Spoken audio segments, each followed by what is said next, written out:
पाहता Sillod express news. दिनांक 24 February 2026 रोजी राज्यातील सुमारे 20,000 ग्रामपंचायत संगणक परिचालकांनी आज आझाद मैदान इथे एकत्र येत विधान भवनावर लक्षवेधी आंदोलन सुरू केलंय। प्रतिनिधी वसीम आझाद 14 वर्षांपासून ग्रामीण भागात डिजिटल सेवा देणाऱ्या संगणक परिचालकांना अद्याप कर्मचारी दर्जा आणि किमान वेतन मिळाले नसल्याचा आरोप करण्यात आला आहे। या आंदोलनाचे नेतृत्व महाराष्ट्र राज्य संगणक परिचालक संघटनेचे राज्याध्यक्ष सिद्धेश्वर मुंडे यांनी केलंय।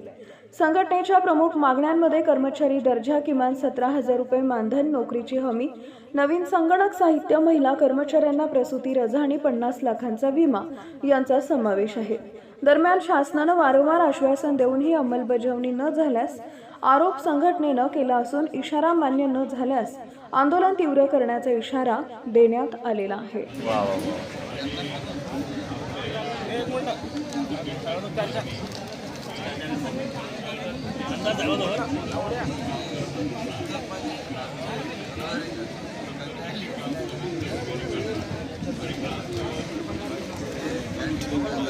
नमस्कार, आप देख रहे हैं सिल्लोड एक्सप्रेस न्यूज, जहां हम आपको दिखाते हैं जालना जिले सहित पूरे मराठवाड़ा की ताजा, सटीक और निष्पक्ष खबरें।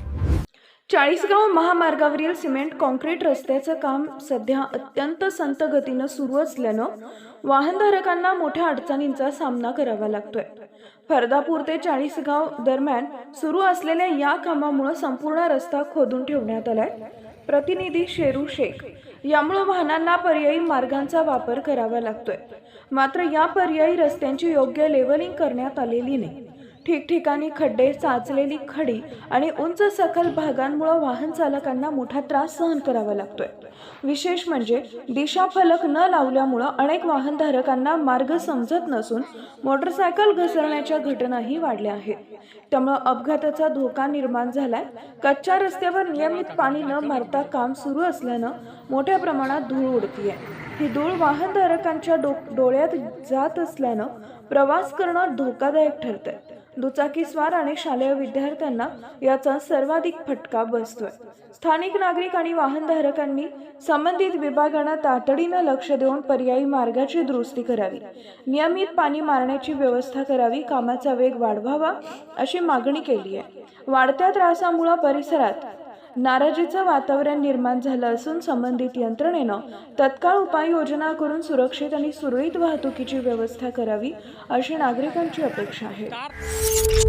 सिल्लोड एक्सप्रेस न्यूज में आपका स्वागत है। आज की मुख्य खबरों पर नजर डालते हैं।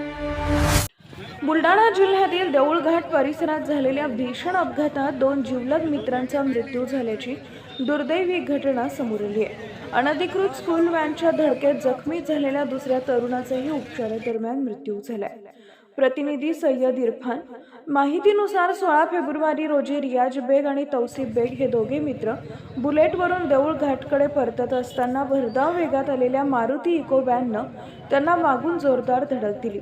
हा अपघात बुलडाणा देऊळघाट मार्गावर हॉटेल निवांत जवळ घडला।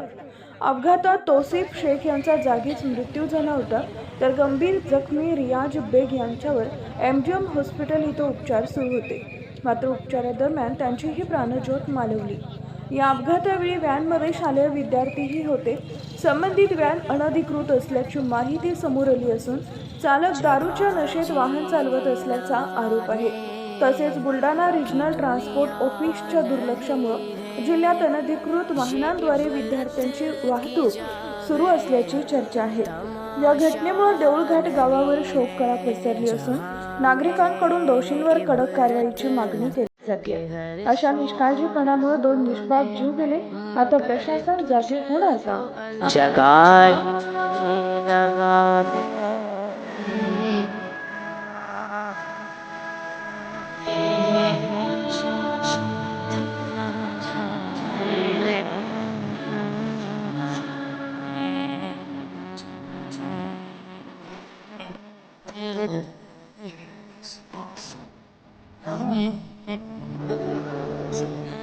मुझको नहला के पहना दिए हैं कफन,